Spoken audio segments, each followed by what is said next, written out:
Muchas gracias. Estoy realmente feliz de estar aquí, de haber sido invitada a este evento. Quiero hacer un agradecimiento muy especial al Ministerio de Educación por haber contado conmigo en esto que yo llamaría fiesta. No es un evento, es una fiesta. Por supuesto, a todo el equipo CRA. Además de felicitarlo, agradecer que en este momento tan especial pueda estar yo aquí con ustedes. A Constanza Mequis, que siempre ha sido como tan fiel a hacerme partícipe de los momentos más bonitos, más interesantes de este proyecto. Estuve también en 2004 invitada a una iniciativa que tenía que ver con el programa.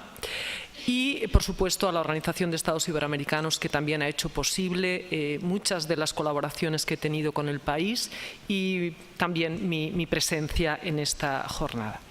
Como yo decía, yo considero que estoy en una fiesta, que esto no era un acto académico o algo así. Y de la misma manera que la doctora Mequis ha buscado, ha rastreado en el tiempo, en esos 20 años, qué pasó hace 20 años, ¿no? Y ha destacado el premio Cervantes, ha destacado la aparición de esta maquinita en Japón, libro y tecnología, que probablemente tiene mucho que ver con el contenido de esta sesión. Yo rastreé de otra manera completamente distinta. Y miré, inspirada de alguna forma por un texto de Oliver Sacks, que es un neurólogo, miré la tabla periódica. Y el número 20 es el calcio.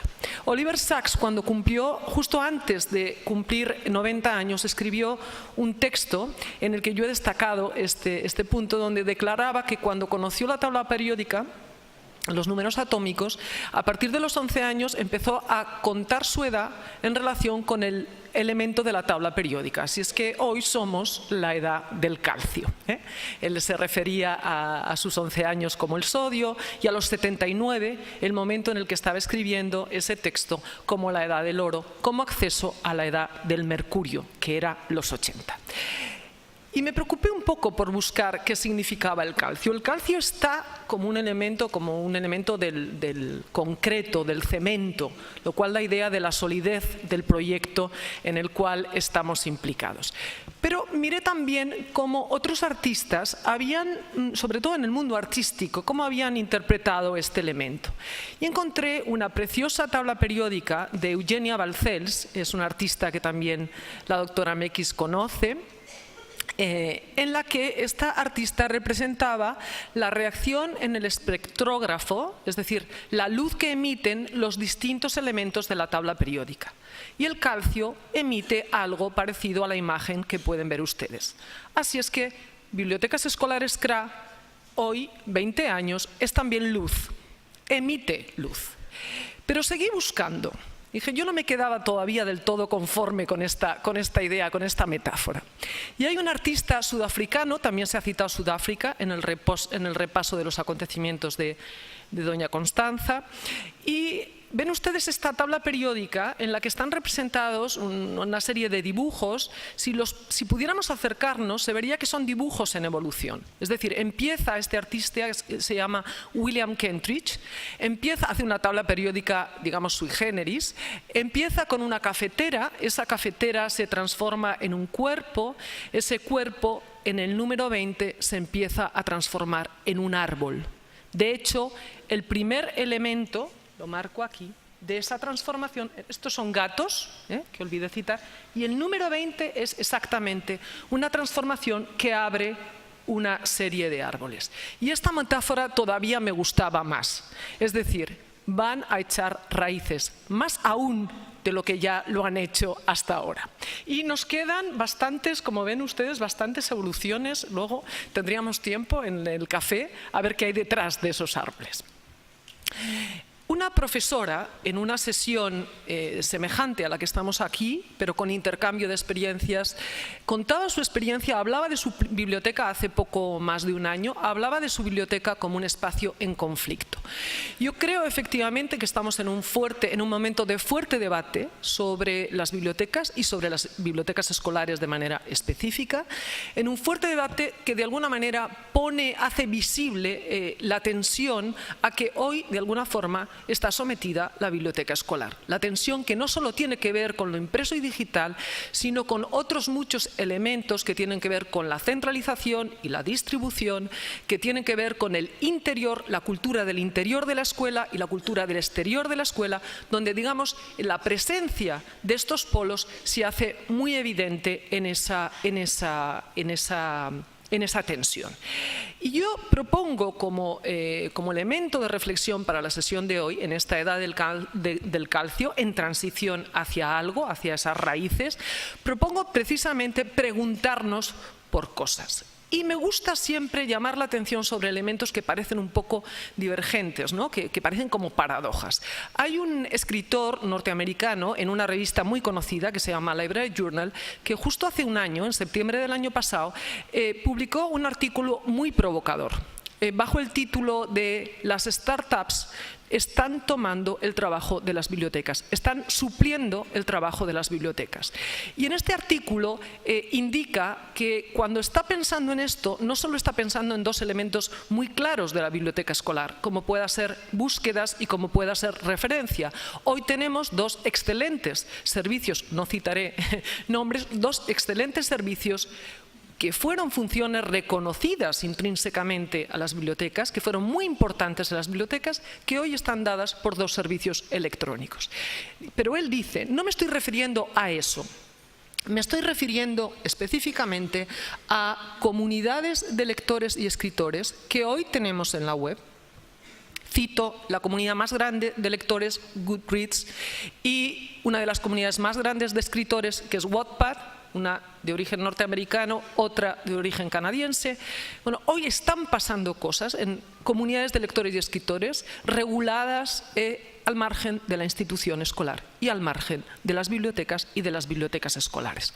Así es que las startups están tomando el trabajo de las bibliotecas. Pero a la vez rastreé en esa misma fecha la publicación de un estudio hecha por un instituto.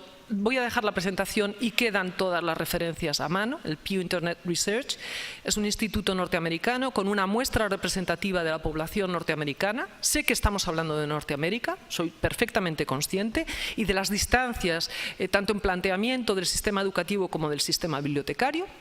Se hizo una encuesta sobre una representación representativa de la población y decidieron segmentar las respuestas por edad. Entonces, fíjense, es la segmentación que nos ofrecen. Fíjense que la segmentación se hace de 16 a 29 y mayores de 30. Obviamente nosotros tenemos personas menores, pero bueno, me parece interesante. ¿Qué sucede al mirar las respuestas? En relación con qué hicieron en el último año, resulta que la población de menor edad, algunas están en nuestras escuelas o lo estuvieron, visitaron más la biblioteca que la población mayor, fueron a estudiar, ver vídeos, escuchar audios más que la población mayor, usaron los ordenadores de la biblioteca más que la población anterior y visitaron el web de la biblioteca más que la población anterior. Y además, cuando les preguntaron, bueno, ¿y usted qué considera más importante de lo que le ofrece la biblioteca? Resulta que en el primer puesto figuran, aquí ya tomo la opinión de los menores de esta muestra, en primer lugar, el bibliotecario, en segundo lugar, recursos gratuitos para investigar y, en tercer lugar, espacio silencioso. Llama la atención que dos elementos en presencia física de valor para estos usuarios sigan estando, digamos, en el ranking de lo que más aprecian en la biblioteca. Y es más, en un bloque de preguntas en el que les decían, bueno, ¿y qué debe hacer la biblioteca? ¿Qué es lo que usted pide para el futuro de la biblioteca? Y fíjense lo interesante que es.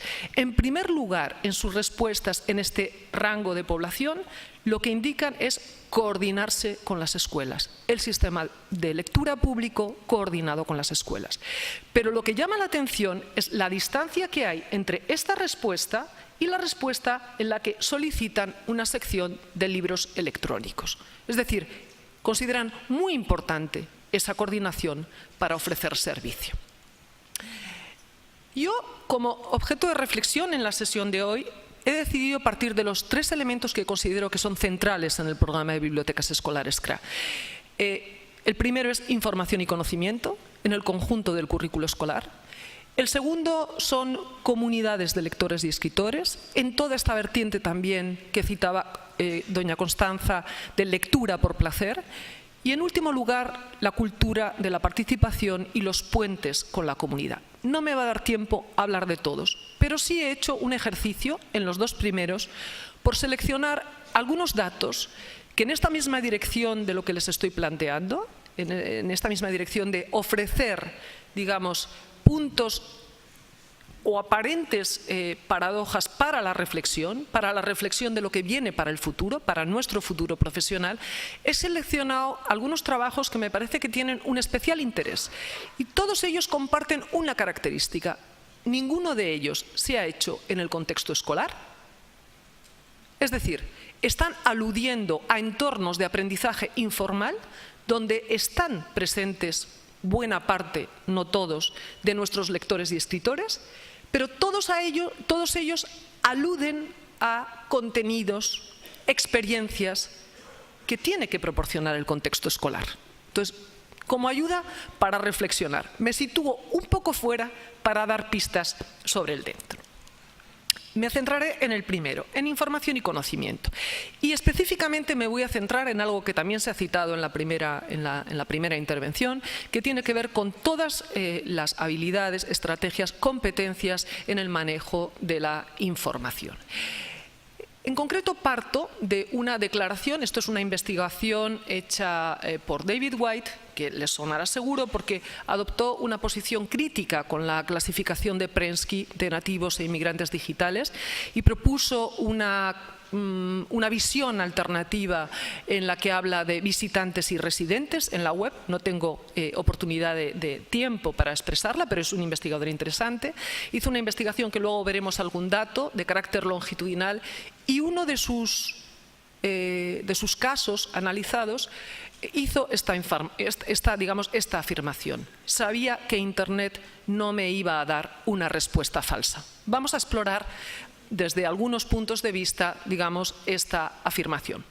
Por un lado, quiero destacar un trabajo muy interesante de Judith Coiro.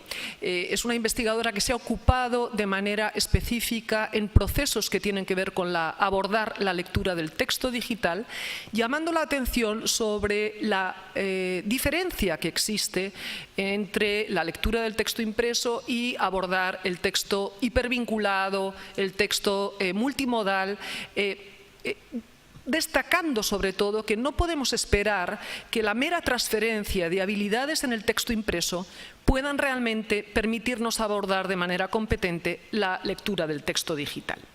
Pero de esta autora lo que quiero destacar es cómo en su investigación llama la atención sobre las dificultades que encuentran los adolescentes para realizar algunos procesos que tienen que ver con la investigación documental. En concreto, formularse buenas preguntas para resolver un problema de información, localizar información relevante, destaco la palabra relevante, evaluar críticamente la información, comparar, discernir, elegir dentro de ese análisis crítico, sintetizar la información y comunicar los hallazgos mediante el uso de herramientas digitales. Así pues, esto ya nos enfoca de alguna manera hacia la importancia de programas que ustedes tienen insertada en su actividad dentro de las bibliotecas escolares CRA, que tiene que ver con la alfabetización e información. Pero voy a profundizar un poquito más.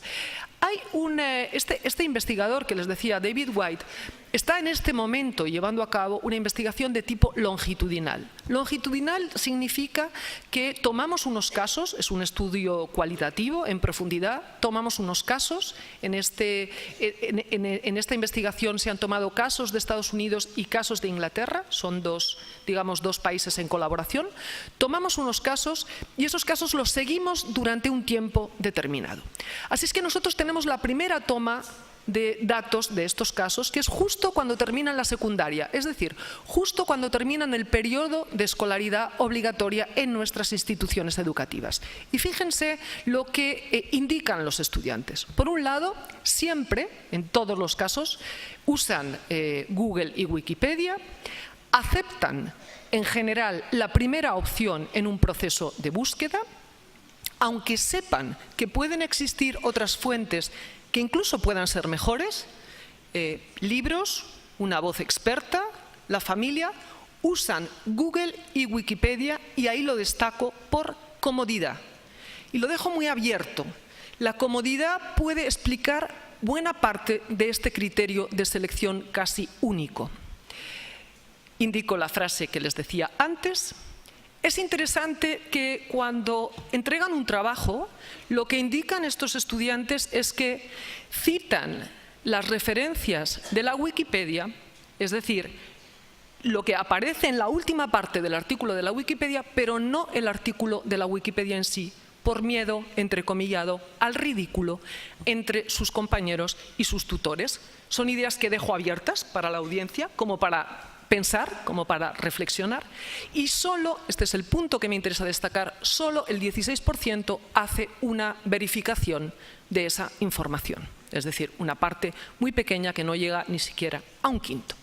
Y centrándome en este aspecto que tiene que ver con la verificación de la información, frente a la frase inicial de sabía que Internet no me iba a dar ninguna respuesta falsa, en relación con la verificación traigo unos datos de dos investigadores muy interesantes que se llaman Metzger y Flanagan, estadounidenses de la Universidad de California, y fíjense que hacen un trabajo, se centran de manera muy específica en cómo asignamos credibilidad en relación con la información, específicamente en entornos digitales. Y yo les invito a que leamos la diapositiva de abajo para arriba. Estos investigadores comenzaron a trabajar, a investigar, a pensar sobre cómo nosotros, los adultos, estamos cambiando nuestros criterios de asignación de credibilidad. Y si se fijan en la parte de abajo, dice, bueno, los adultos, insisto, somos nosotros, hoy estamos haciendo asignación de credibilidad, digamos, como media, ¿no?, en su investigación, preferentemente en webs que tienen el aspecto, insisto en este punto, el aspecto de noticias, son tipo noticias, lo cual no quiere decir que no sean comerciales, pero tienen el aspecto de noticias. En segundo lugar, webs de carácter comercial, y en tercer lugar, webs personales. Fíjense que la autoría personal pasa a un tercer punto, digamos, a un tercer grado en cuanto a prioridad. ¿Y en qué atributos nos fijamos para intentar asignar esa credibilidad? Y fíjense que los atributos son atributos muy superficiales, el diseño de la web, la apariencia de profundidad en ese diseño frente al de autoría individual o colectiva. Yo creo que una buena parte de lo que nos hablan, que no he hablado de la parte de los jóvenes, que es nuestro objetivo. ¿Qué sucede con los jóvenes? Pues bueno, algo que sabemos porque tenemos experiencia con jóvenes investigadores en la web, en recursos electrónicos y en recursos impresos. El modelo de atribución de credibilidad cambia, es decir, en vez de estar concentrado es múltiple, en vez de basarse en la calidad está basado en la cantidad, es decir, el me gusta marca el top frente a la calidad y se construye colectivamente en la red. Hay un intercambio. Algo o mucho de lo que encuentran en la web lo consideran creíble, el 89%, pero lo que me parece más interesante es que ese porcentaje, ese 89%, no disminuye con la edad, sino aumenta con la edad. Es decir, no hay nuevos filtros por el hecho de progresar en el sistema educativo. Internet es la fuente más creíble para sus actividades, ya sea entretenimiento, ocio o aprendizaje. Y aquí es interesante, estos autores hicieron una prueba proponiendo sobre un tema, proponiendo varias fuentes de información digital. En esa propuesta, por supuesto con todas las marcas de texto, uno puede identificar la fuente. En esa propuesta, en la evaluación que hicieron, designaron Wikipedia como la fuente menos creíble. Estos investigadores hacen una segunda entrada en estos estudiantes y eliminan todas las marcas de texto. Es decir, vemos simplemente el contenido. Se eliminan todas las marcas de texto. Y en ese caso, cuando desaparecen las marcas de texto, resulta que Wikipedia es designado como la fuente más creíble. También ideas para pensar. Como les decía, yo lo que quería poner de alguna manera es en contraste esto que nos están comunicando los estudiantes en entornos, en estudios que no se ocupan específicamente del entorno escolar, pero que convergen con los objetivos de nuestros sistemas educativos. Vamos a rastrear el segundo. Vamos a ver algunos ejemplos del segundo. En el segundo caso, yo he seleccionado una frase de unos lectores que están en la web, que mantienen un blog. Aquí en Chile también tenemos excelentes blogueros de una iniciativa que se llama ¿Qué estás leyendo? Y que además Skármeta tuvo el honor de ofrecernos una declaración para esa iniciativa, así es que ya aprovecho para agradecerlo. Bueno, tenemos muchos ejemplos de lectores en la web, que se están fraguando en la web, que toman la iniciativa de hacer pública esta pasión, este interés por la lectura, muchas veces sin apenas mediación de la actividad escolar. Otras veces sí, pero sin apenas mediación de la actividad escolar. Estos lectores funcionan, no sé si ustedes conocen las iniciativas que se llaman los book tags. Los book tags es como una especie de propuesta viral en la que un lector emite una serie de preguntas a otros lectores las toman, las responden y añaden nuevas preguntas. Entonces, estos lectores recibieron una pregunta en la que les proponían, bueno, pues, ¿qué es para ti leer? ¿O por qué te gusta, o te parece interesante leer? Y estos lectores hacen un texto, que no se lo voy a leer, pero hacen un texto interesante y dice, bueno, para mí interesante es poco. Si yo quiero, existe, es muy común, estoy, digamos, entrecomillando fatal su texto, es muy común que hablemos de la literatura como elemento de evasión, pero si yo quiero evadirme, si nosotros queremos evadirnos, nosotros nos vamos a dormir. Para nosotros la literatura apunta a algo más profundo. Habla de la importancia del conflicto y de no evadir el conflicto, y del conflicto como un elemento esencial de la trama en la literatura. Y eso es lo que a ellos les interesa de la literatura. Pero estos lectores espontáneos, insisto, que están en la web, que están, digamos, en comunidades de este tipo, seguro que a ustedes, digamos, les suenan algunos de estos nombres, que estás leyendo está implantado en Chile, pero Goodreads es la más grande, Wattpad, que la cité al principio, es una comunidad de escritores. Aquí tenemos su presencia y tenemos a Skármeta. Y estos lectores, ¿qué temas proponen como temas de reflexión en esta, digamos, propuesta viral en la que unos van haciendo preguntas a otros, responden y hacen más preguntas? Y leo su propuesta. Dice, bueno, seré muy directo, ¿qué opinas de?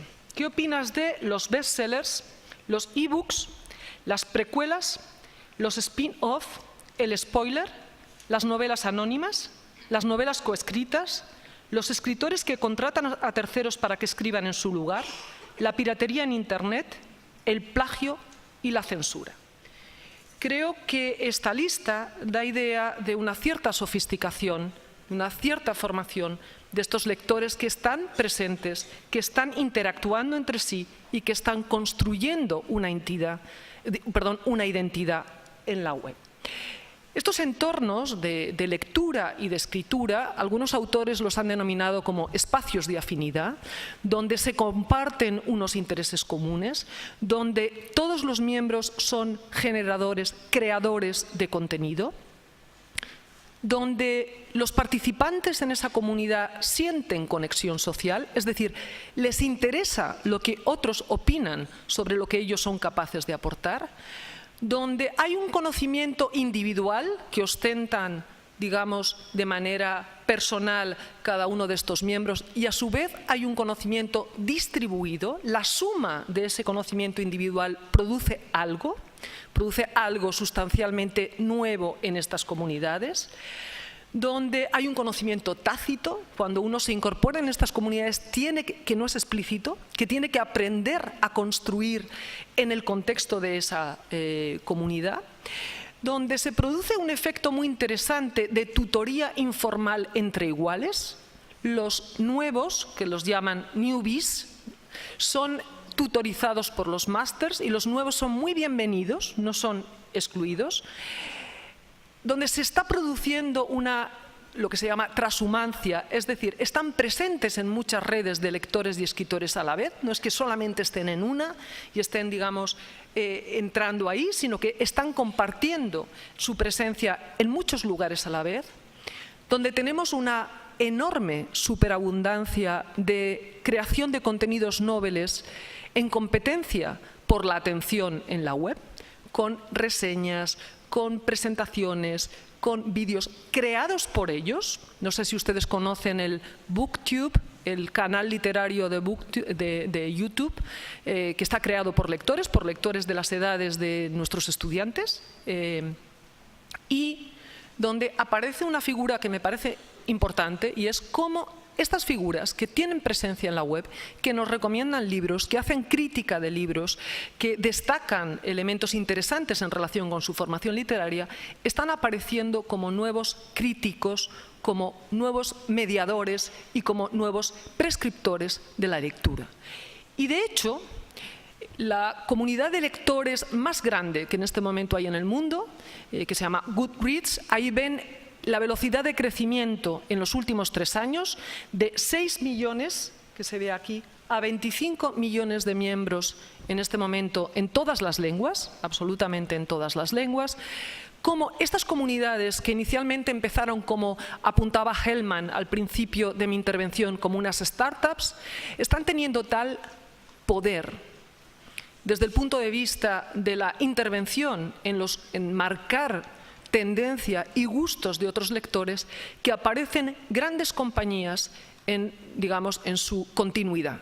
Y de hecho Goodreads en abril de 2013 fue adquirido por Amazon, y Amazon está integrando ambas comunidades, su plataforma de venta de libros con esta comunidad, en un mismo, en una plataforma compartida, pero podríamos ver otros ejemplos. Es decir, cómo esto que pudo empezar de una manera espontánea, que pudo empezar de una manera a veces ingenua, en el buen sentido de la palabra, empieza a cobrar un valor y un interés tan grande desde el punto de vista comercial que obviamente es un elemento para contar, y por tanto para contar también dentro de la escuela, porque tienen fuerza, porque están mediando en los procesos de lectura y escritura.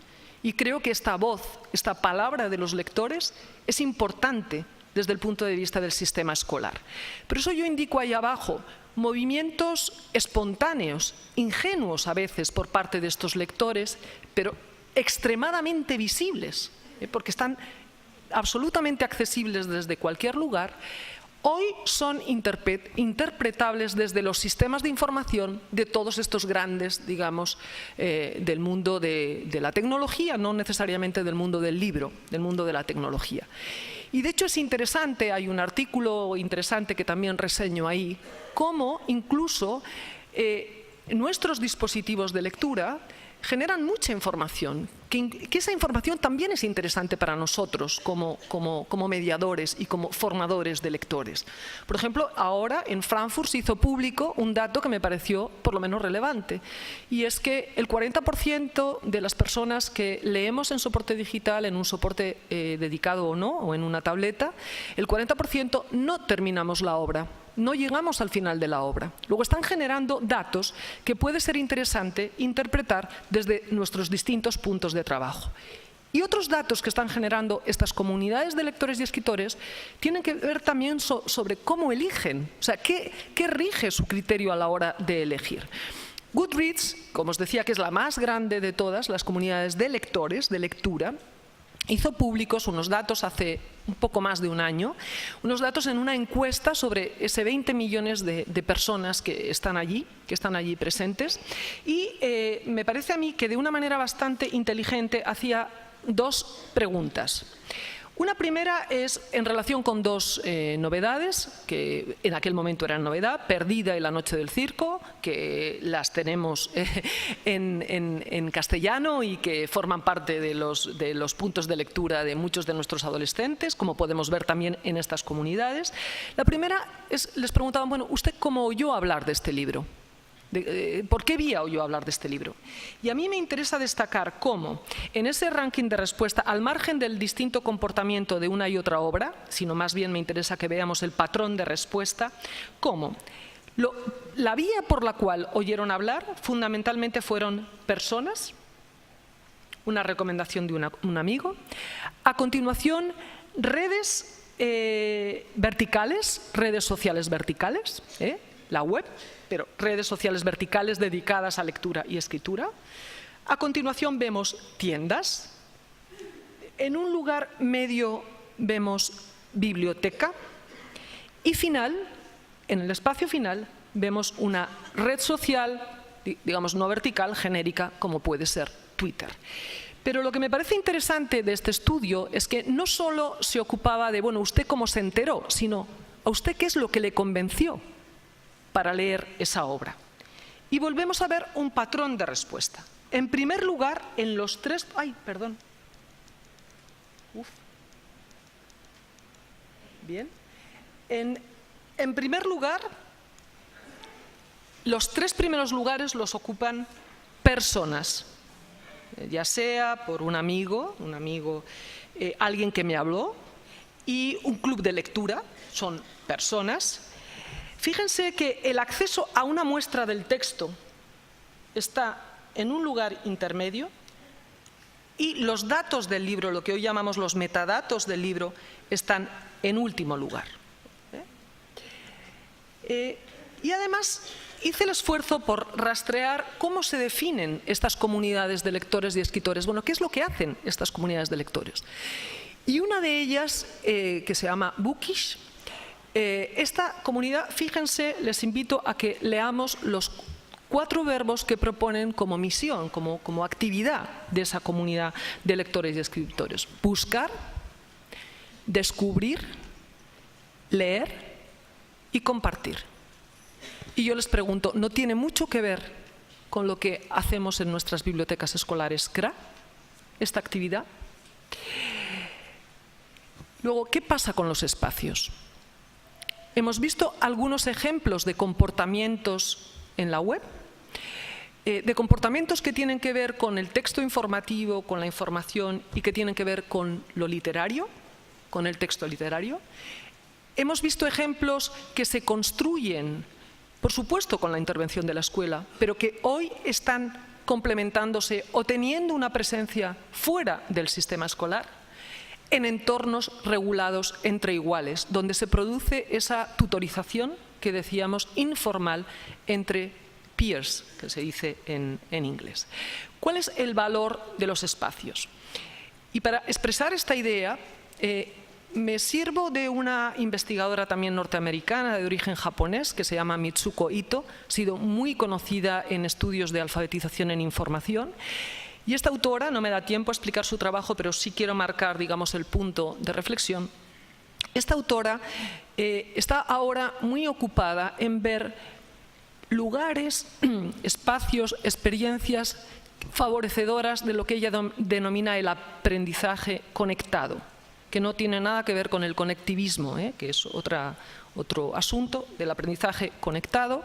¿Qué significa aprendizaje conectado? Dicho de una manera muy sintética, son lugares, entornos, experiencias que ponen en relación un mundo de intereses, en este caso la literatura, como hemos visto en estas comunidades, en estos espacios de afinidad, la cultura entre iguales, la cultura de los iguales, como se está produciendo en estas comunidades de lectores y escritores, y el mundo académico.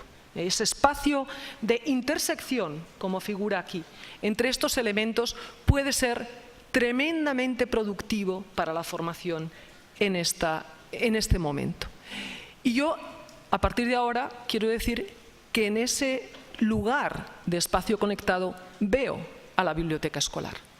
Veo que tiene una excelente capacidad de conexión, como figura en esta imagen, de membrana que conecta cosas que tienen que ver con estos tres ámbitos, con el mundo de los intereses, con el mundo de los iguales y con el mundo académico.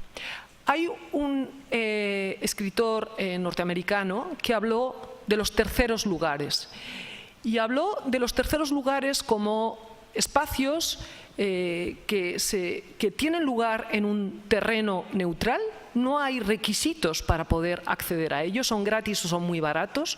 Un bar, un café es un tercer lugar. Una peluquería es de pago, pero es también un tercer lugar, donde hay una gran accesibilidad y una excelente acogida de las personas que acceden a ellos, donde los habituales dan el tono, pero los nuevos también son muy bien recibidos, donde hay un ambiente lúdico, no hay tensión, no hay hostilidad y que funcionan, él dice, como un hogar dentro de un hogar. Bueno, el primer lugar sería el hogar, el segundo lugar sería el espacio de trabajo y el tercer lugar serían estos espacios intermedios.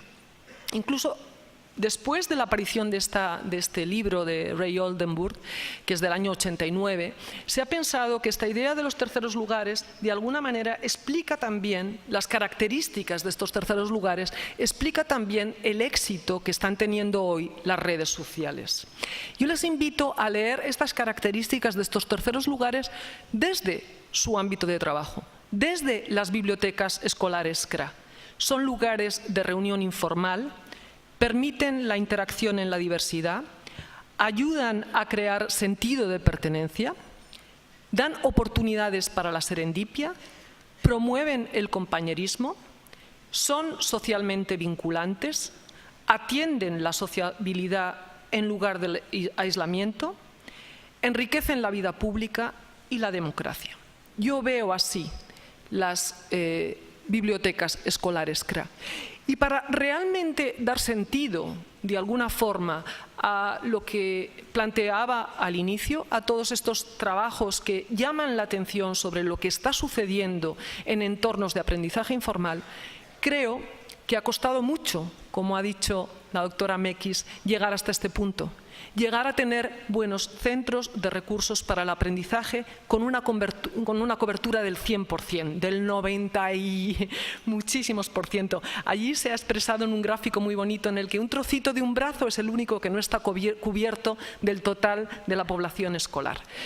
Pero yo creo que podemos dar un salto, creo que estamos en condiciones de dar un salto, creo que estamos en condiciones también de asimilar, de entender, de interpretar todo esto que está sucediendo en lo que en píldoras he tratado de expresar al inicio.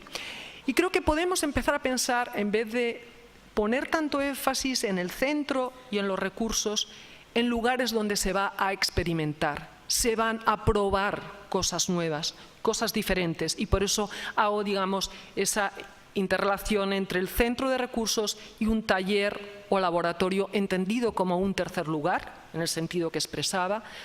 Creo que podemos pensar menos en usuarios de información y más en lo que se ha denominado prosumidores, es decir, productores y consumidores, donde los estudiantes tengan mucho, digamos, que decir, que hacer, que producir en esos talleres o laboratorios, donde no insistamos tanto en el encontrar o utilizar recursos como en el construir conocimiento, lugares donde las herramientas y las destrezas que nos ha llevado mucho tiempo conseguir que esté integrado en nuestra actividad, podamos de alguna manera elevarlas a que entendamos cómo realmente funciona hoy la creación de conocimiento en Internet, cómo funcionan esos canales de prosumidores en los cuales están nuestros estudiantes y nosotros mismos también como profesionales insertos.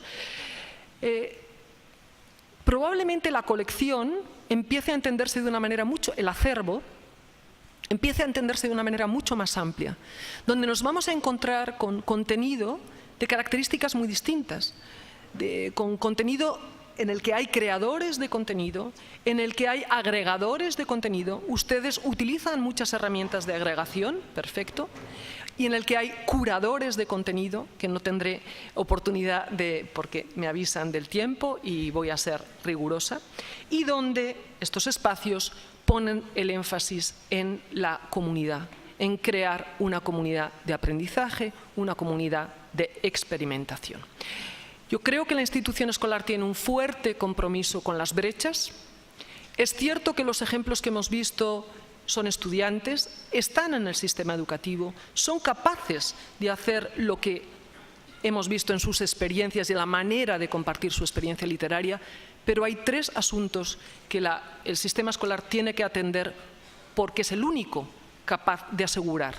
Por un lado, el atender a la brecha de participación. Y yo insisto en el término brecha de participación y no brecha de acceso a la tecnología, porque el tema no está solo en el aparato, sino en proporcionar, en acceder a experiencias donde los estudiantes, los chicos, las chicas, los adolescentes puedan ejercer la participación en un entorno democrático.